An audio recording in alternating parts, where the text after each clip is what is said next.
I'm Adam Calloway here at the Cattle Chat Corner at NCBA. I'm here with Travis Toews. Mr. Toews, tell me a little bit about where you come from and your operation and what you're doing here at NCBA. All right, good. Well, very pleased to be here at NCBA. We're a ranching operation, cow-calf yearling operation from Grand Prairie, Alberta, Canada.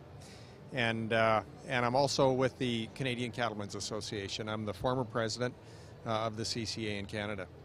We're down here at NCBA, and we come every year to work with our counterparts, who is the NCBA in the U.S. and their leadership, to deal with the various issues that we face as an industry in the North American context.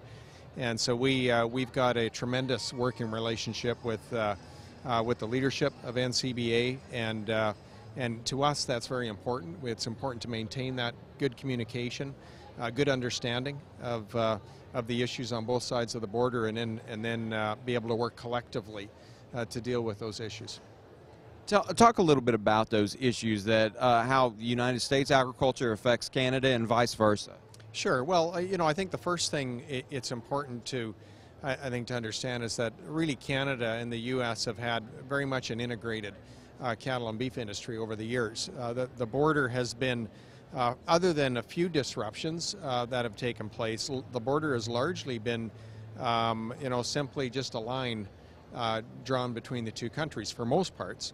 And the beauty about that then is, as we have collectively raised cattle and as we've added value at each stage of production, the market has been able to tell us where the most efficient place to add the next segment of production is. And consequently, cattle have been free to, perhaps there's calves born in Montana and they'd come up to Alberta for feeding and maybe go back down to the U.S. for processing. Simply, the market has told us who can add the next stage piece of value most efficiently. And so that's the context, I think, in which our industry has grown. And in our view, we have been more competitive globally because of that aspect. Now, from time to time, of course, issues arise. And of course, in 2003, when we discovered BSE, there was a border disruption at that point. And so that really got in the way of that integrated trade. However, since 2005, those issues have largely been dealt with, and so we're back to a much more integrated industry again. Now, the one issue I should say that's still at play today is conversion labeling, and so that's an issue that has really negatively affected the Canadian cattle industry, and I would dare say, it's affected the U.S. industry to a lesser degree, but certainly some players in the U.S. industry have been affected. And I would suggest that our overall North American competitiveness has declined because of the way COOL was implemented in the U.S. And I want to say right off the bat, as a Canadian livestock producer, I respect the fact that U.S. consumers are interested in knowing where their food products come from. And we're not at all concerned about the fact that Canadian beef is labeled Canadian going into the U.S., just like U.S. beef is labeled U.S. going into Canada. That's not our concern. And our concern also isn't the fact that Canada would be on a label of beef that's been from a Canadian animal that's been processed in the U.S. Our concern lies with the fact that because of the distinctive label required for beef processed from Canadian cattle, segregation is required throughout the chain. And so it's the extra cost of segregation at U.S. feed yards, at U.S. processing plants, and down the chain that adds cost. And it's that cost that is incurred that then creates discrimination to Canadian cattle and adds costs to everybody in the supply chain. Of course, we've worked closely with the NCBA leadership to work through this issue, and I would say that we agree on a solution. But at this point in time, we're still waiting for the U.S. government to deal with it effectively. How do you resolve that issue then? What is the simple solution? There's typically a simple solution underlying something like this. Sure, and I think any solution would be acceptable to us if the solution eliminated or largely eliminated the requirement for segregation. So that's simplistically what we would be looking for. There's a variety of solutions that would do it. We think a very appropriate solution would be for beef that is processed in the U.S. We believe that to revert to the traditional customs rules of where if a product is substantially transformed in a given country, it becomes the product of that country. We think that would be a very appropriate solution, so that if a U.S. or Canadian-born animal ends up being processed in the U.S., that it would then become a product of the U.S. We think that would be an appropriate solution. Now, there could be others as well, such as a voluntary cool, which would also be an option. But basically, any solution that would eliminate or largely eliminate the need for segregation would be very acceptable. What are some of the other policy issues that you see both in agriculture in general and then between the two countries? Sure, and good question. You know, I think in North America in general, we are constantly dealing with regulatory costs and regulatory burden in our industries, and certainly in the Canadian industry, and I know in the U.S. cattle industry, we're always being challenged. We recognize that in a food industry that there is some regulation required around processing and around animal health, and we understand that.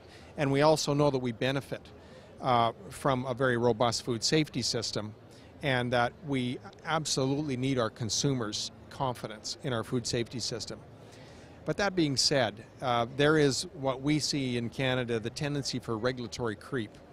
And so, you know, from our perspective, as an industry, we really need to be on guard to ensure that we don't see that regulatory creep move into our cost structure where it doesn't make sense.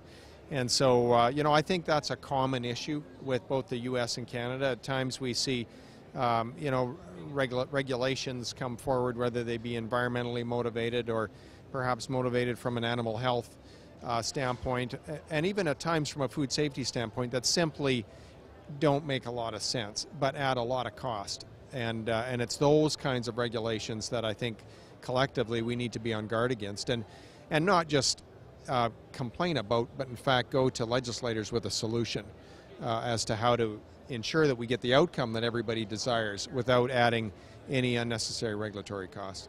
What's the number one animal health issue that we're facing in North America?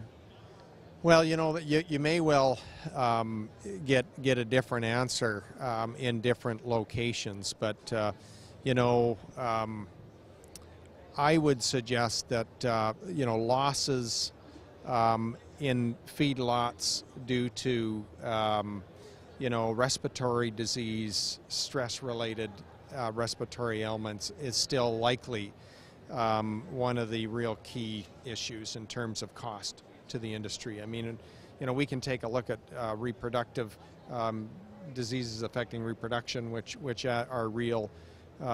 We can take a look at some zoonotic diseases that may affect trade, but I think when it comes right down to it, you know, still those challenging health problems that arise from, you know, weaned calves into feedlots, I think are still one of our biggest challenges. One of the other challenges that faces the agriculture industry is perception by the general public. If you had a captive audience of everybody in the general public and you could say one thing to them so that they would know something about the agriculture industry, what would you tell them? Sure. Well, you know, and I would say this: agriculture is incredibly valuable to our countries, both in Canada and the U.S., to our culture, and is it really aligns with the fabric of who we are. The agriculture and certainly the cattle industry plays a huge role in ensuring that we have open spaces, in ensuring that we have landscape in its natural and original condition. Cattle production, you know, basically takes land that in most cases is not utilized for any other purpose and turns grass into incredibly nutritious protein. the cattle and beef industry and agriculture as a whole is an incredibly good news story in North America today, and we also see it being a real driver right now in the economy.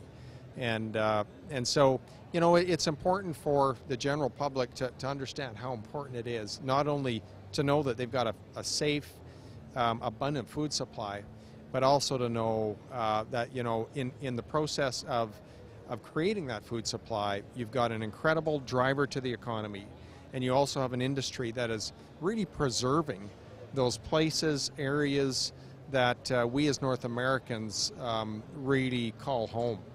So I think it's a great story. Travis, thank you for stopping by Cattle Chat Corner.